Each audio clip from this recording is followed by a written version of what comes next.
Arkansas boy with a lifelong plan took the oath like his old man, then turned around proud and shook his hand. L.A. kid stood right behind, took a deep breath and signed on the line, while tears streamed from his mama's eyes. They hopped right up on that Greyhound bus, swapping stories.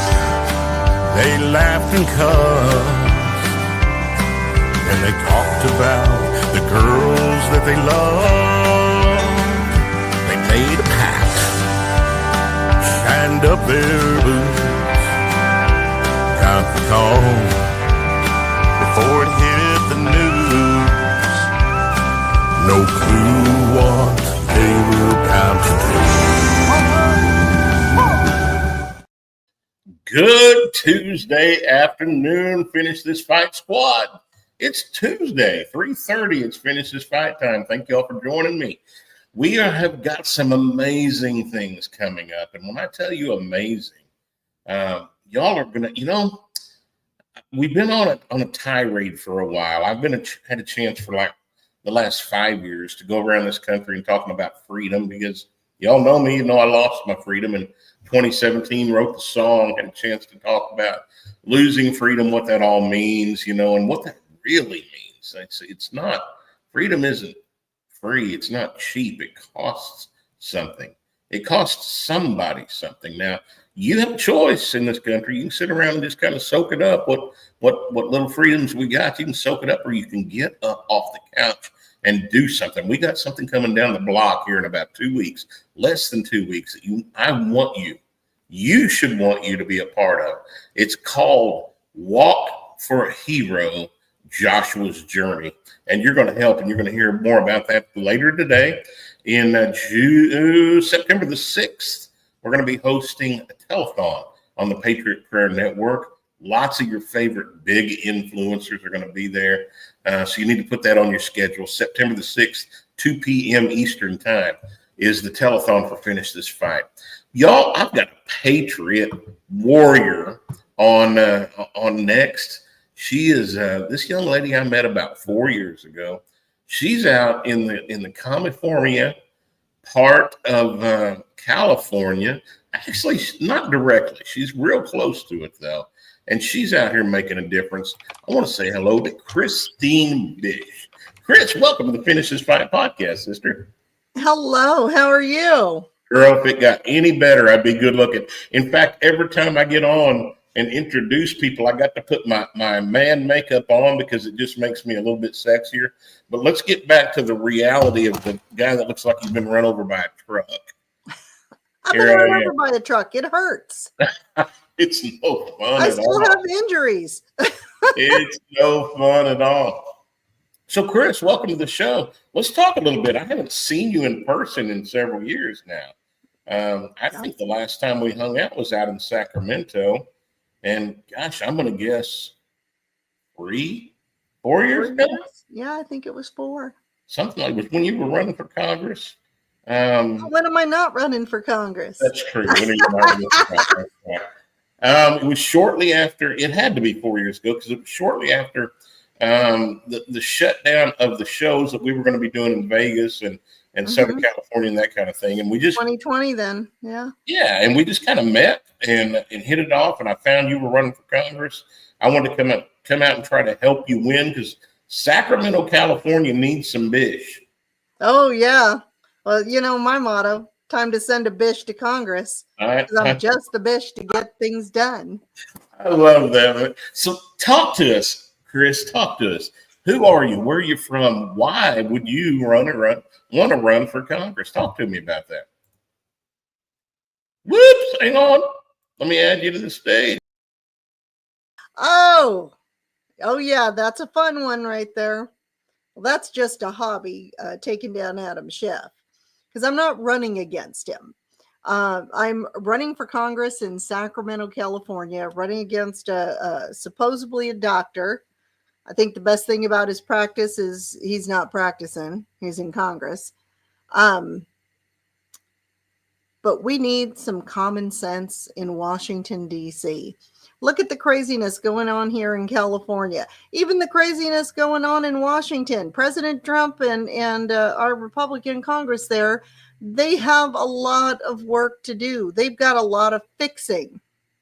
Because we know half of President Trump's first term was spent defending lies. And he didn't get full use of his job as president.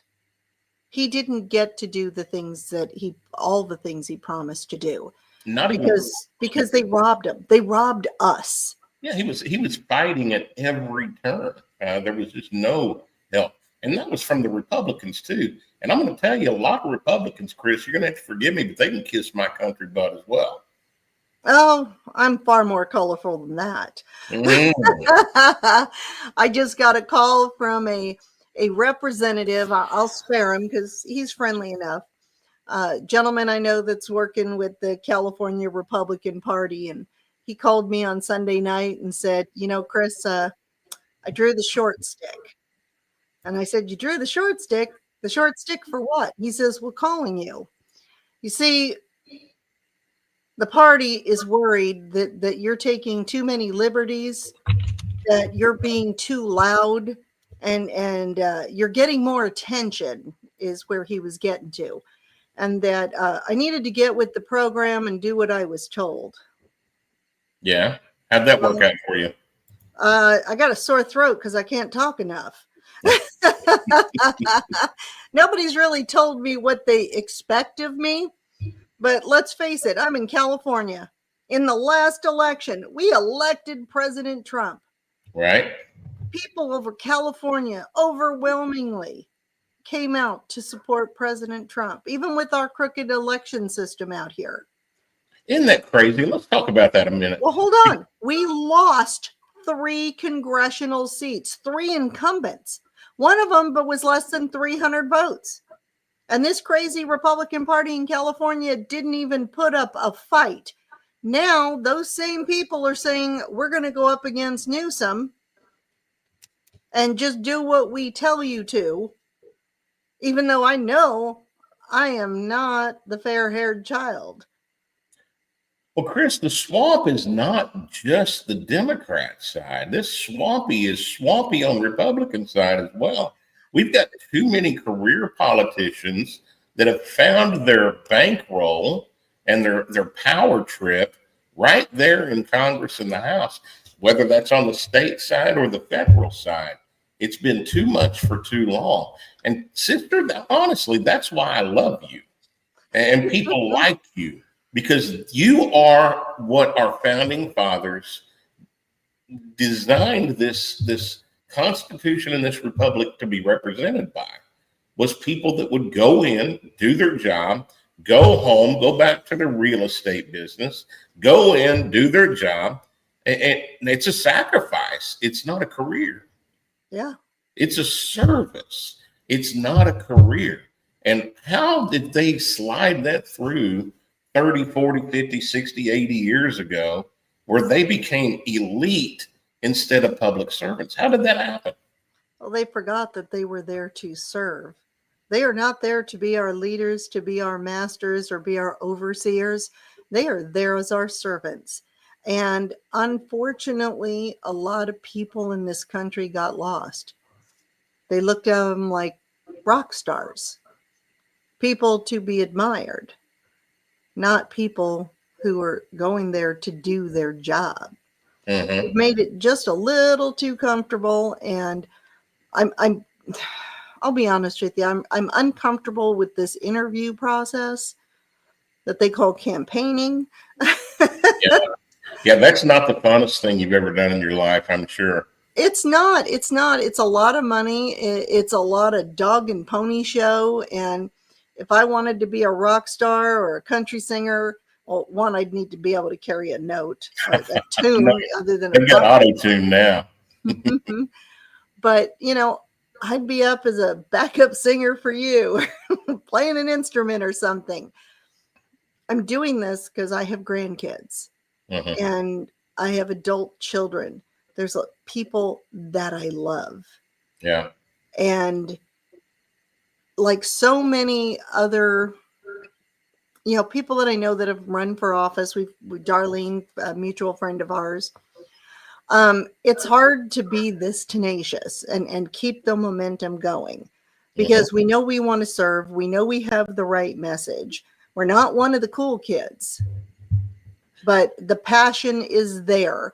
And I imagine looking back and watching through history, it wasn't the people who chose to do great things, but it was the people that God tested.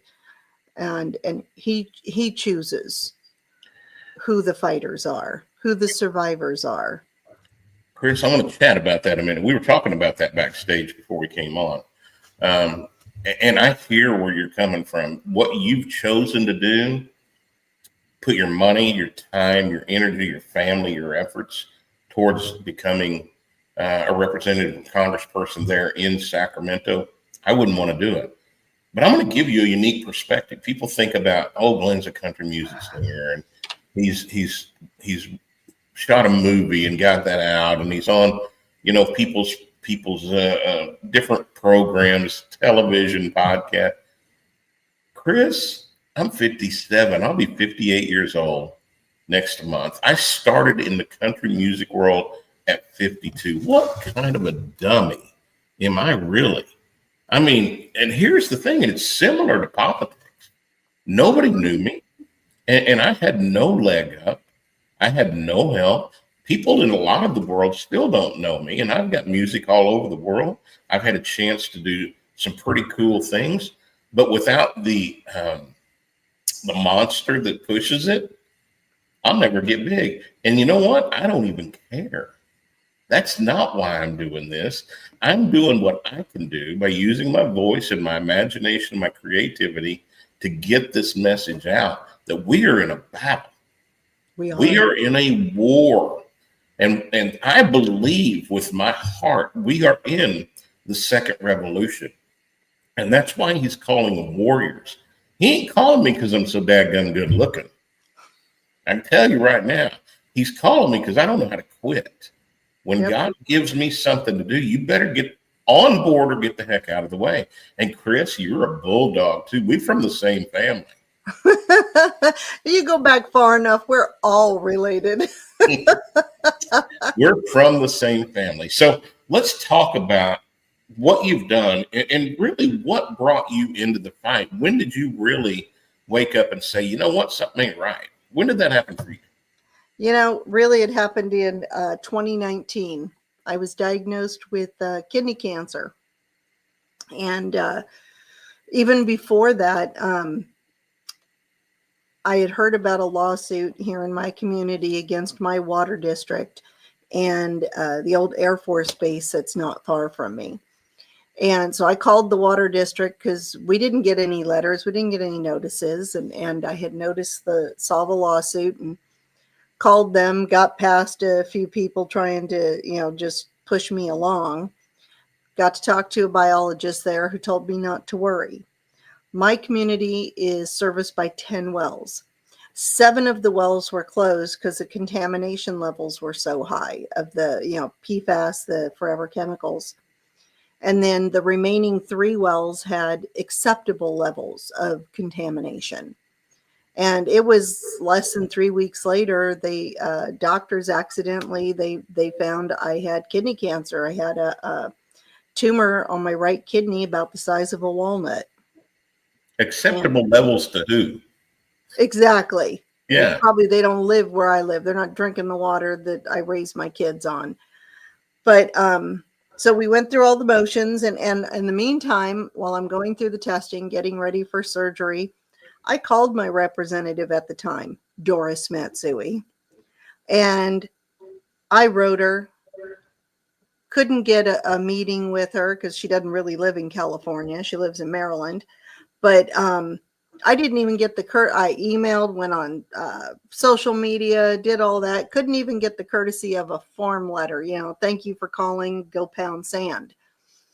So I'm recovering from the cancer surgery. I'm laying in bed and she comes on TV and she's belly aching about, this is 2019. She's belly aching about Donald Trump and how horrible Trump is. And he's going through all the stuff with Schiff and she's going to do everything in her power to make sure that he is not successful in his remaining time in office. And I'm laying there recovering from major surgery. They took out a third of my right kidney and on all kinds of medication. But then I've got this lady saying she doesn't like who she works with, so she doesn't want to do her job. So I decided while laying in bed that you don't want your job. I want your job. You don't want to work with someone because you don't like them. In the real world, you refuse to do your job, you get fired.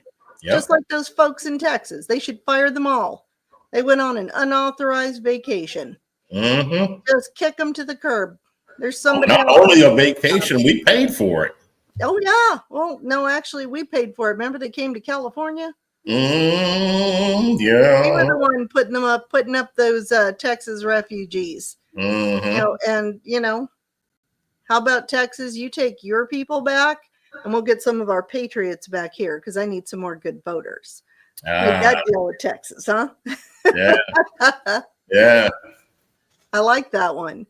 But so that's what initially got me started deciding to run for Congress. And then, of course, as you start digging into things, you find out what's really going on. Mm-hmm. And I won my primary in the election. So California, we have a top 2 jungle primary because we're a bunch of animals out here. Right. And so it was just her and I running. And I had to do the opposition research. Now, my background is an investigator. So the first thing I said to myself was, where does Doris live? I knew she didn't live in California, but I needed to know, where did she live? So as I was digging into her, doing the opposition research, I ran across Adam Schiff. And Adam Schiff, who wasn't a resident of California, even though he was in the House, just like Doris, his primary residence was in Maryland. So as I'm digging into Doris, they're both live in Maryland. They both ran for office in California while their primary residents were there. So I started running these 2 investigations side by side. So it was very easy for me to do. And I didn't win that race against Doris, but I learned a lot and continued into the in-depth investigation, actually into both of them. And in 2023, I submitted a complaint to the House Ethics Committee, and I sent it in on Adam Schiff because of all of the things that he had done to this country. Really, just the national boogeyman, if you will. I don't think there's anything he's done positive. It's all shifty stuff. The guy is, without calling him names, he's just a reprehensible human being. Mm-hmm. And so I was on this mission to prove the mortgage fraud, the wire fraud, the election fraud, all the other things that he had did.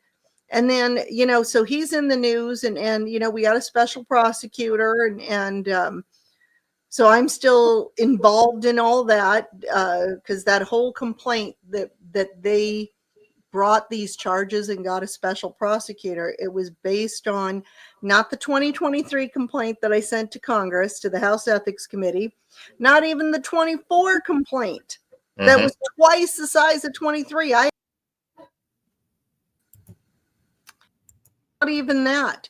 It was on April 30th of this year. I got tired of waiting for Congress, someone in the House to do anything. They sat on it.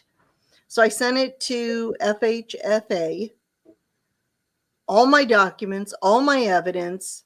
all of my theories. I have a young man by the name of Darren Ellis. He did review the legal analysis, make sure that my argument was right on. I'm not an attorney, I'm an investigator.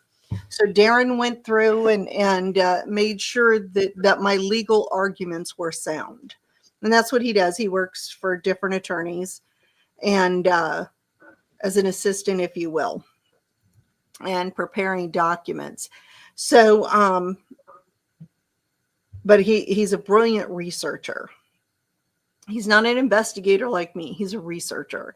So he proved my arguments and challenged my arguments almost as if we were debating, so that I had that my claim, my argument against Adam Schiff was rock solid.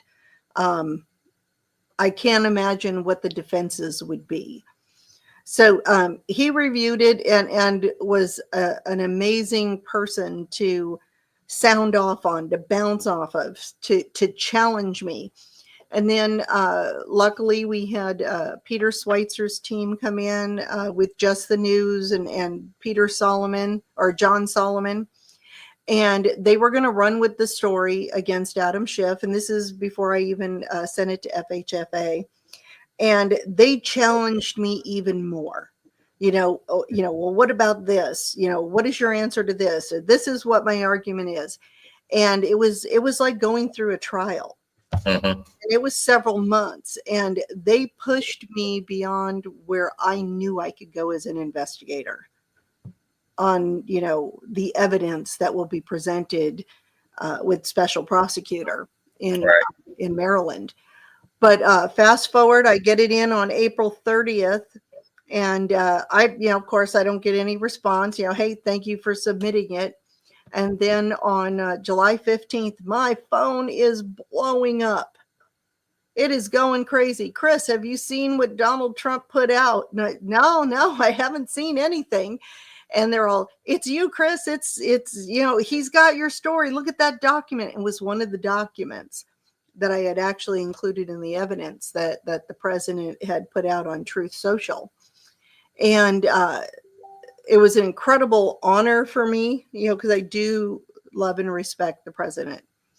And so that was just like a little wink. At least that's how I took it, is, it was an acknowledgement, a confirmation that I was doing the right thing. I wasn't looking for a pat on the head, but it was that little wink and a nod, Yeah, but when you spend enough time in the trenches, a little wink or a nod of the head is a lot. It inspires you, and it inspired me. Well, then within a couple of days, we get the release that it was on May 27th, less than 30 days. Now we're talking federal government. And this wasn't a military action where, we can move troops a lot faster than that and plan things. It was 27 days from the day I submitted it that there was a referral from Fannie Mae to the Department of Justice. So whatever was going on between May 27th and July 15th, when President Trump put that out on Truth Social, they were verifying my evidence. They were making sure that, this wasn't made up, that this was real. And there is a website out there, I believe it's Federal Crimes, Federal or White Collar Fraud.com. And they wrote something, and I got it on my phone. I saved it.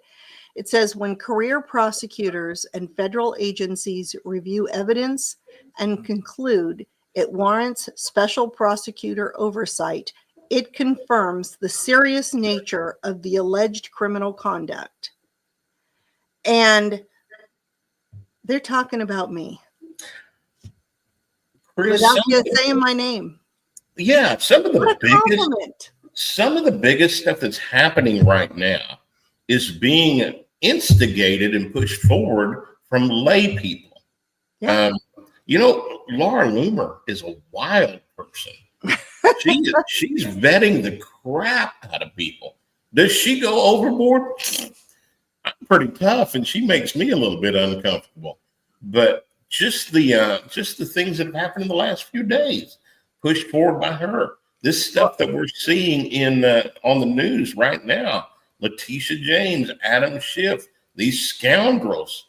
Guess what? Somebody's finally pushing it forward. And who does it happen to be? Ladies and gentlemen, it's Chris Bish. Well, thank you. You know, it's crazy. I talked to Sam. He's the gentleman who did the investigation on Letitia James. Now, I just talked to him about a week ago. Mm-hmm.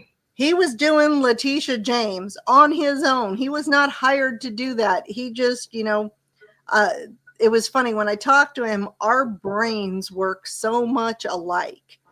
It's you catch like a hound dog, you just catch that whiff and just take off the collar and let the dog go.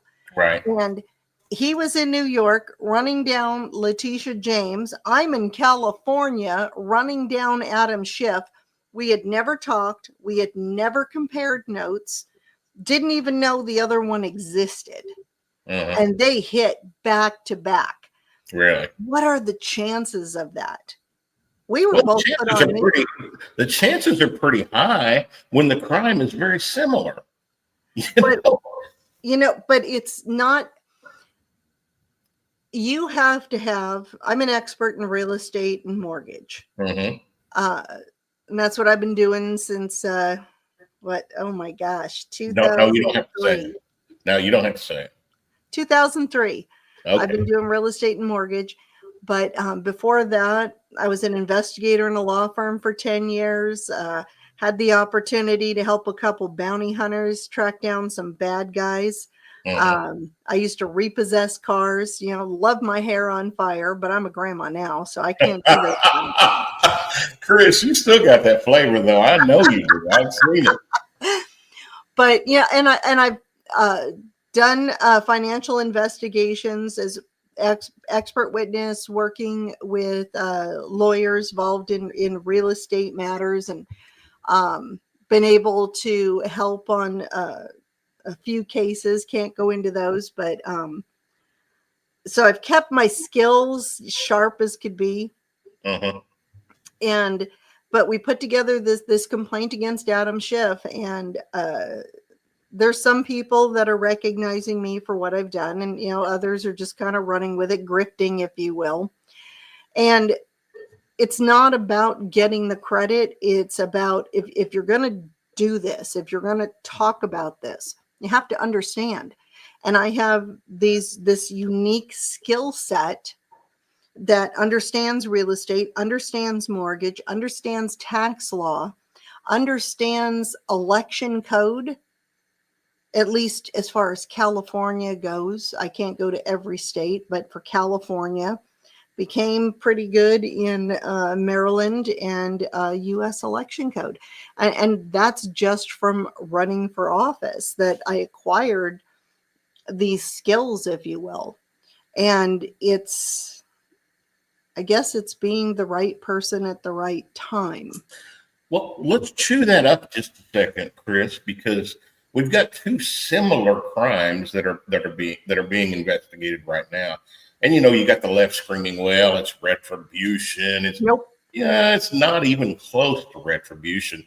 The made up crap that they brought on President Trump, I mean, having to actually change the timelines and the statute of limitations and throwing 31 felonies on one possible misdemeanor was such a stretch of the imagination. Mm-hmm. And even the left is seeing and saying, what in the world's going on?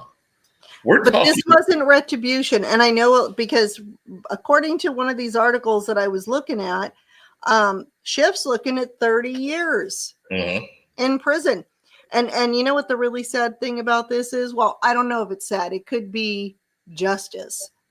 He got his wife to sign all those papers too while she was registered in California. So even if he had a defense, wifey poo doesn't. Yep. And here's the thing. James and her daddy did the same thing. Yeah. Wow. Craziness. So let's talk about what the crime really is. So people can understand that it is a legitimate investigation. What is the crime they're being charged with? Well, they haven't been charged yet. They're still under a grand jury investigation. What is the crime that they're going to be charged with? mortgage fraud, wire fraud, bank fraud, perjury. That's what's with the grand jury. In the case that I allege, it's really a catch-22. And the grand jury will have the ability, if they haven't already done it, I don't have any inside information, to expand their scope. Because we had Adam Schiff in Maryland, living there, raised his family there, claimed that this was his primary residence. This is where he lives. This is where he raised his family. He even went on TV. In 2024, we had the last election. I had put in that second ethics report. And, there was Peter Schweitzer and John Solomon had covered it, and it started picking up steam before the election. And one of the local TV stations here actually caught him at an event and said, "What's this about the mortgage fraud?" And he says, "Oh, it's nothing. I made no secret that I was moving my family to Maryland so my kids could be near me." You moved your family to Maryland. You took out a mortgage saying that this is where you live. But then he said that he actually lived in an 800 square foot condo, a 1-bedroom, 1-bath condo that was supposed to fit him, his kids, his wife, any critters, and his personal belongings. See, that's how they kicked RFK Jr. off the ballot in New York. Right. So we already know that argument didn't hold. And so then now what we're looking at is we've got Adam Schiff, mortgage fraud, wire fraud, bank fraud, tax fraud, residency, claiming a false residency. But while he's doing all this in Maryland, in California, he claims he's living in this condo above a parking garage and a bar. And in Burbank, that he's a resident here, that he's running for office here, he's duly elected here, his wife is registered to vote here.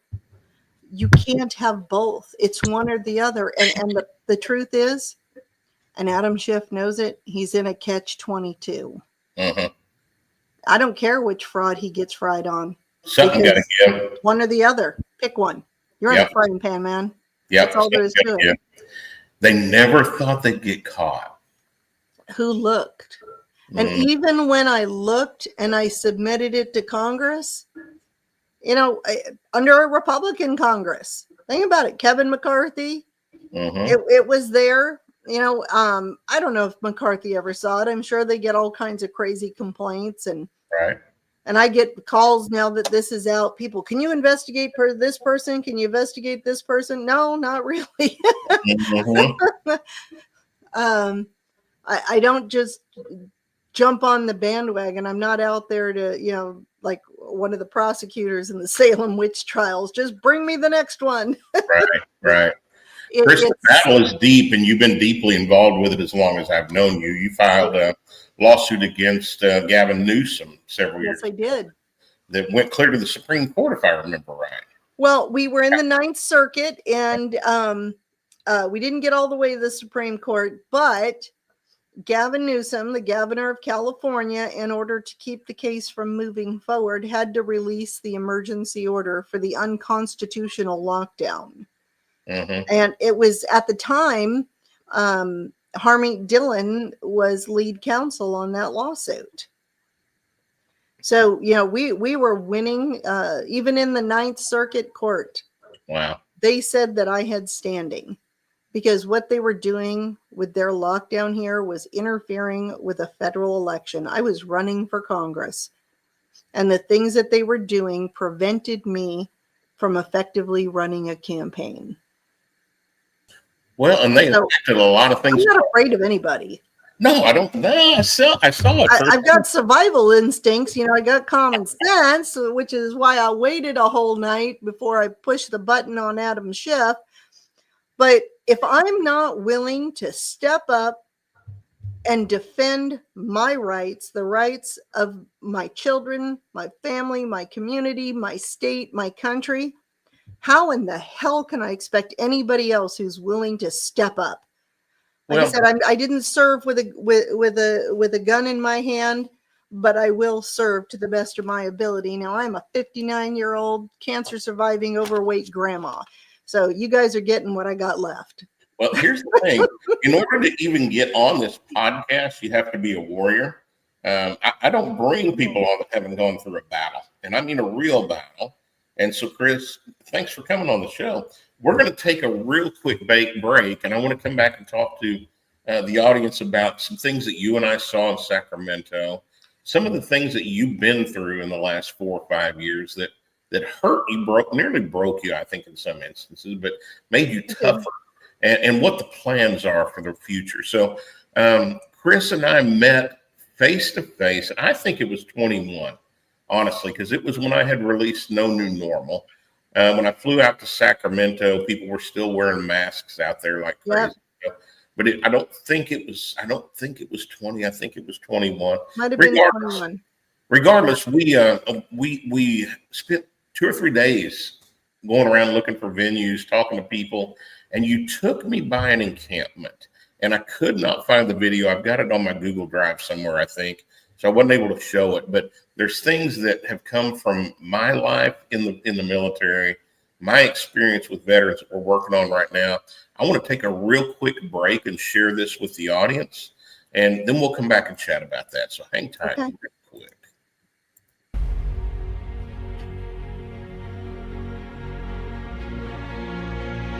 So I had a 60 millimeter mortar that landed 3 feet in front of me, and so it didn't cook off. And so it technically they would consider it to be a dud, but it wasn't a dud. It had a broken propeller on it. I got pictures of it. I carry it with me and stuff. It's about the size of a 1.5 liter bottle, but it has kill radius about 25 meters, 20 to 25 meters. So basically, if that round would have went off, then confirmed dead would have been 20 to 25 meters.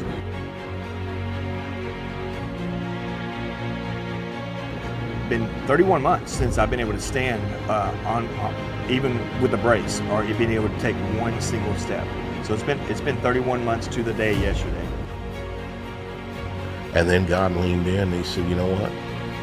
You're going to do a foundation. You're going to be the one to help these boys, and some girls, I'm sure, get to walking again, back on their feet. It became so real when we physically came here and I physically got to see face to face to that unit, and knowing that, I mean, like I said, it's pretty much like an avatar. I mean, I felt like I, plugged in and we became one. Like I was breathing with it, like, I mean, it just incredible. I mean, I can't even imagine. I can't even describe the feeling that I have. But like, it was like deep down inside of me, it's like, you know what, I felt like I can fight again. I really am able to stand again, and I'm like, I can do this.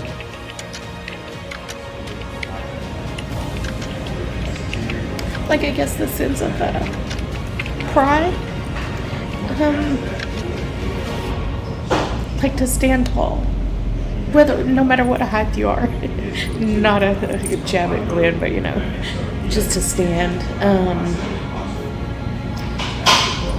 Just to stand, I think, is huge.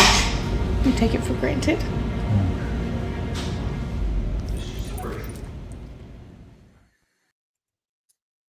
Y'all, we just got back from New York 4 weeks ago. That was Joshua Holm and his wife, Crystal. We took them to New York. Joshua was wounded in 2003 in Iraq. It was Iraqi freedom. Was wounded 3 times. He was hit in the chest with shotgun rounds. He was hit twice with mortar side blasts. And as a result, in 2021, a neck injury completed and put him into a wheelchair from now on. He took his last steps December the 21st, 2021. And he hasn't walked in a while. So we had a chance to take him to get fitted for that exoskeleton. He made his first steps in over 3 years. And we are on the push right now to raise enough money to get him one permanently when it becomes available through the FDA this year. It's a self-balancing exoskeleton, the first of its kind in the United States. And we want you to come on board and help with that. We are launching the Walk for a Hero, Joshua's Journey fundraiser this September. The 6th, we'll have a telethon on the Patriot Prayer Network. The 20th, we'll launch the walkathon. Any of you, doesn't matter where you are, can walk for a hero and just join this fundraiser. Get up off the couch and do something to help somebody that helped you. And that's what we're doing, Chris. And I wanted to show that to the audience. Go to givesendgo.com/finish this fight right here. givesendgo.com/finish this fight. Give. If it's $5, 10, 15, 100, if you got 15 grand laying around, that'd be great. If you got 15 grand laying around, hey, fishforcongress.com. There you go. But we need some help. I've spent what money I've had, and it's been over 6 figures. Yeah. And it's not I can't do it alone. I need your help. So I want to share that with you. Now, Chris, you and I had a chance a few years ago when I was out there to drive around Sacramento. And you showed me some things that I had never seen before. Homelessness has tripled in Fort Lauderdale since the COVID fiasco, since the great pandemic. But when we drove around in 2021, I saw a homeless encampment like I'd never seen. And talk to me about that. What is it still there? No, it's moved down the road a little bit. They've been keeping them on the move. So when you were out here in Sacramento, I took you on a little stretch of road here called Roseville Road.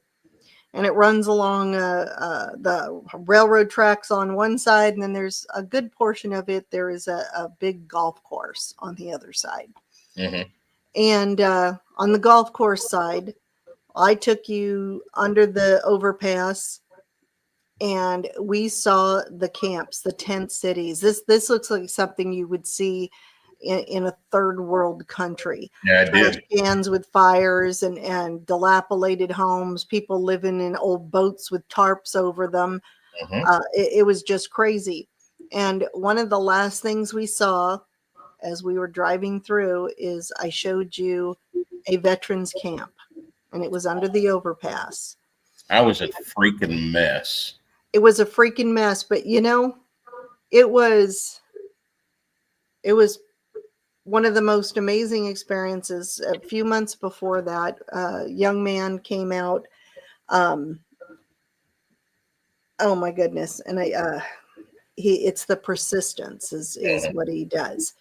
And I know his name. I don't know why I'm drawing a blank, too much going on, but anyhow, we were cleaning up along that road. I had a bunch of people out there, and we were cleaning up, and the very first camp was a camp of veterans, and it was pretty neat, and they were all, clean, what I mean by neat. And they were all in this one designated area, and right in the middle, they had put a flagpole. Yes, they did. And they had an American flag flying.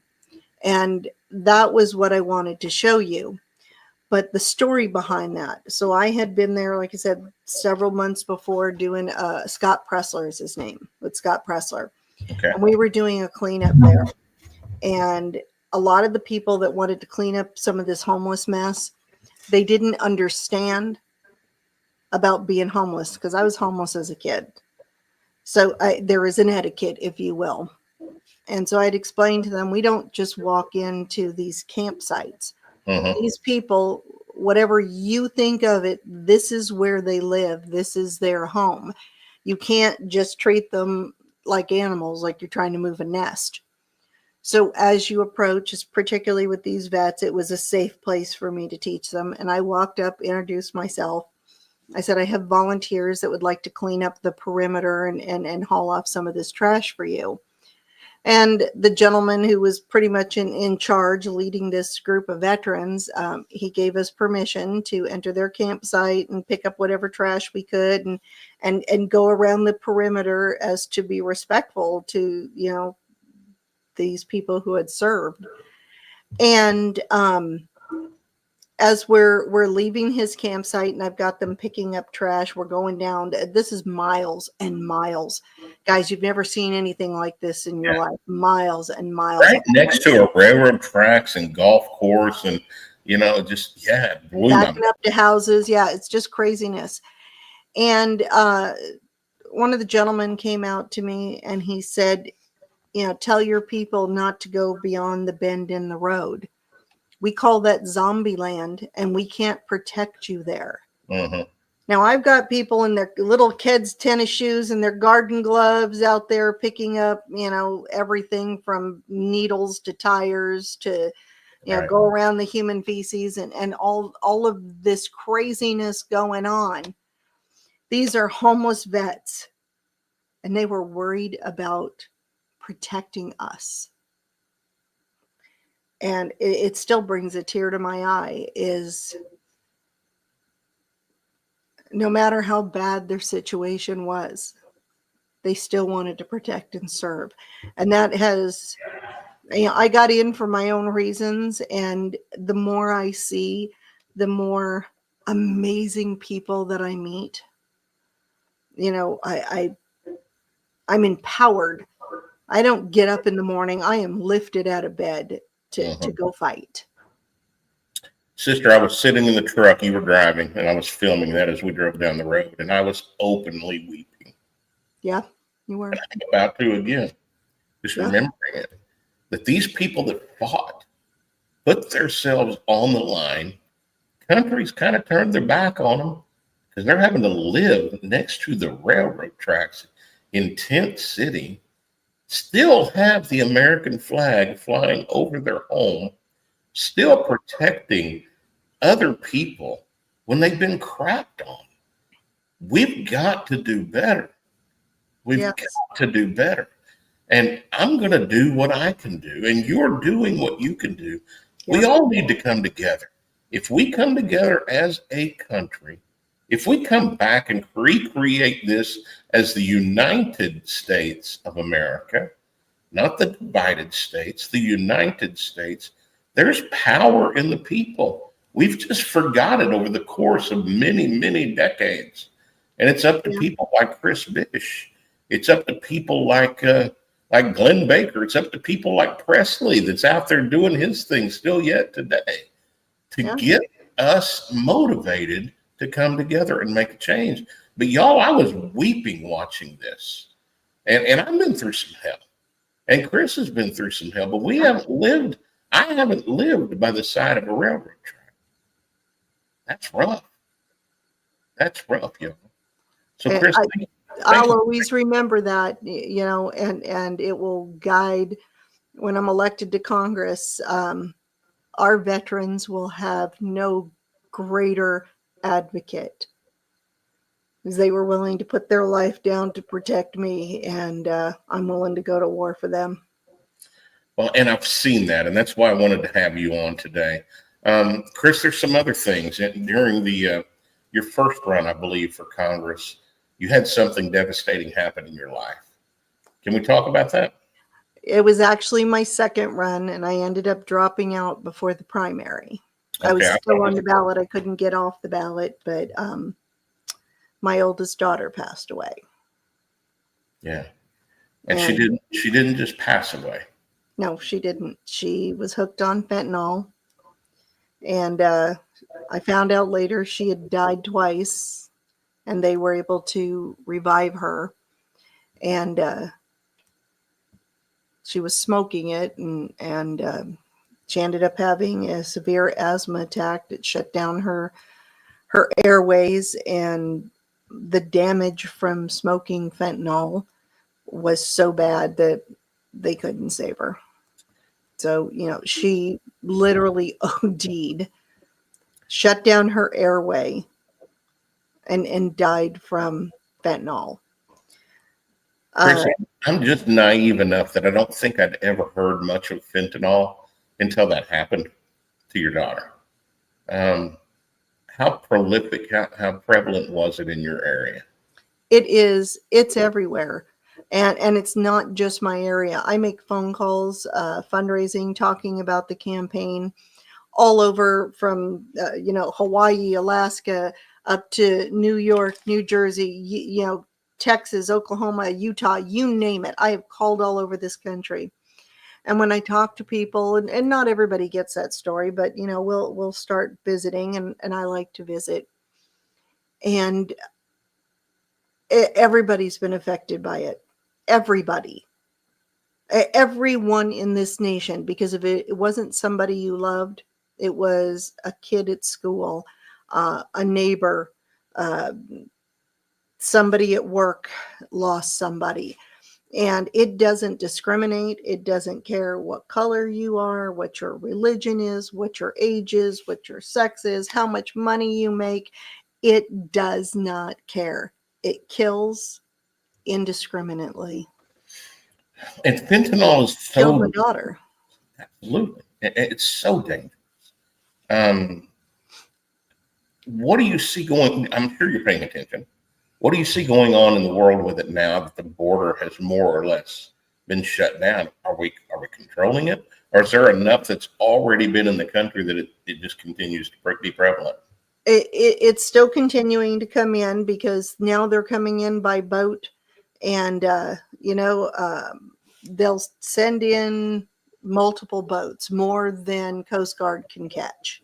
Right, because that's going to be spoilage. That's just the cost of doing business for China and the cartels. And they have tunnels, just like the troglodytes in the Middle East. They run around like rodents in the tunnels.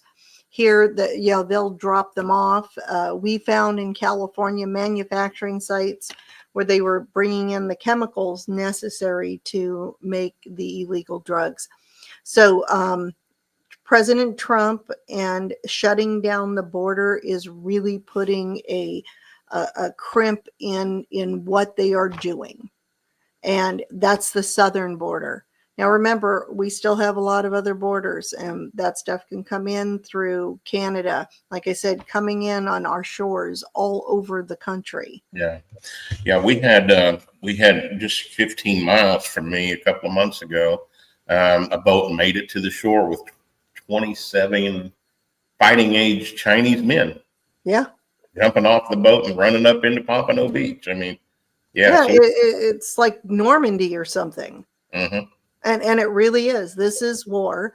And out here in California, we had the big fire down there in Malibu and the Palisades and all that. Now we find out that the governor of California is fast tracking selling all of that prime real estate, not giving out the permits and selling it to Chinese nationals, giving up coastal land to foreign enemies. It's what crazy. In the world are we doing? It's this guy, he should be tried for treason. He should be. And what's so sad is I heard patriots the day of the fire and a day or two later saying, watch, this is what's getting ready to happen.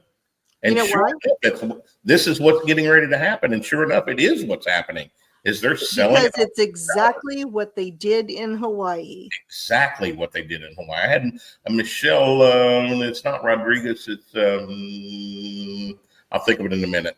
She's an author in Oahu, and she's writing books about that right now and seeing it every day. In Oahu, in Hawaii, they actually fenced that area off and wouldn't let people even go back to their properties. I actually went down there. I had a client who wanted to buy some lots down there, American citizen, and we were turned around by the National Guard. Y'all, if you don't get out, if you don't pay attention, if you're just continuing to live in the bubble that you've been in your whole life, you're not seeing what's really happening here. When I tell you we're in a war, we are in a war, and it's a spiritual battle that's manifesting in the physical. I wrote a song in 21 called No New Normal, and I almost think I prophesied at that time because my third verse says there's a war going on that you cannot see, and it's happening all around us. And it is happening on a daily all over this country. And we've got people like Chris Bish that's stepping up. I know so many warriors from what God has put me in to do today and in place to do today. I see it. Y'all need to pay attention if you're not. We are in a battle. Chris Bish, what is the next move for you, sister? We've been talking for close to an hour. I know you've run twice. I know you've filed some lawsuits. I know you're a bulldog. Don't tell your husband I said that. He got some big old hands. That guy's got some meat hooks on his hand. He's big enough to back up my mouth. He absolutely is. What's the next step for Christine Bish? Well, I have some meetings coming up. I am very proud of the Republicans in the California legislature. They are taking on Gavin Newsom the best that they can, and that is a David and Goliath. We do not, the Republicans or Democrats have a supermajority in California, and they have declared war on Republicans, anybody who is not part of their ilk, if you will. And they were able to stall off this redistricting that we're all hearing about. And they were able to stall it off till Thursday night. So I am looking at my options as a federal candidate, what I can do to stop Gavin Newsom in his tracks. I'm never one to back down from a fight, even if I am outgunned and outmanned and outflanked. I got God on my side. So we've got that going on. I'm running for Congress. And then we've got the Schiff case that finally broke, that's been picked up by the Department of Justice. They are running that down. I am continuing my research. I know the feds are on it, but let's face it, he'd been doing that for 20 years and none of them caught it. So I'm going to use the gifts that I have and keep digging and watch that dude squirm. And, like any other American, we need a one-tier justice system, and no one is above the law. In Adam Schiff's famous last words. But I'll add to that, including a sitting United States senator. Mm-hmm. Mm-hmm. It's not that the feds didn't know it; it's that we had people covering up for it. Well, I think in the last administration, yes. What I've learned in being around a lot of these politicians is, and running for office has given me a new insight, is they get a lot of stuff. They get some tinfoil hat stuff. Mm-hmm. So when they get something that is true, that's real, like the Adam Schiff, from the outside world looking in, you think, who is this lady? Just some broad real estate agent, fake nails and blonde hair. What could she possibly know? And they just discount it. But They see so much that it took me to extreme lengths to make sure that I got past their, I guess they're jaded. And they're used to seeing this stuff.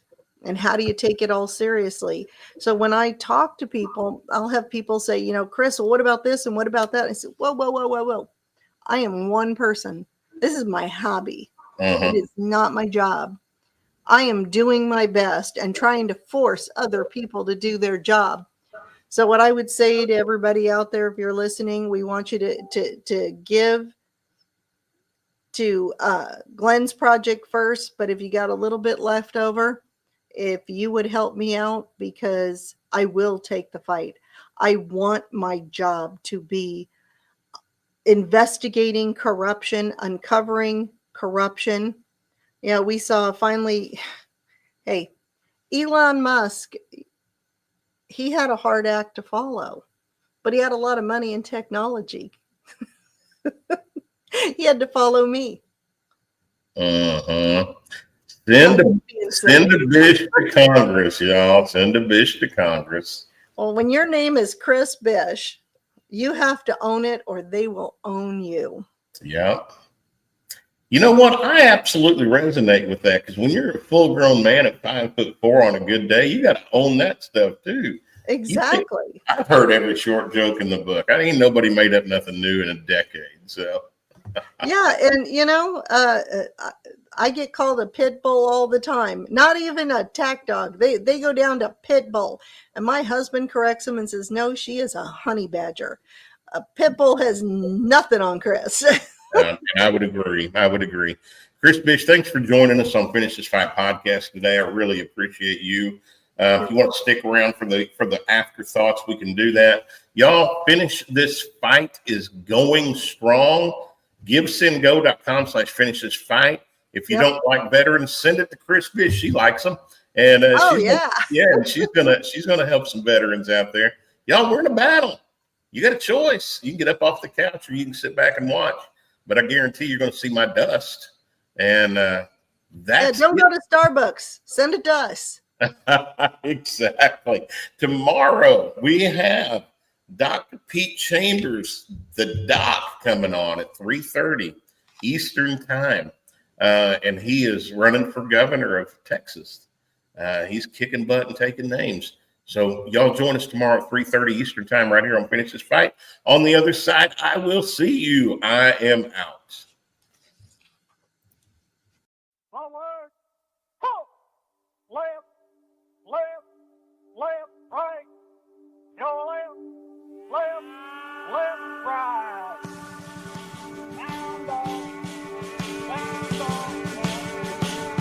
Arkansas boy with a lifelong plan took the oath like his old man, then turned around proud and shook his hand.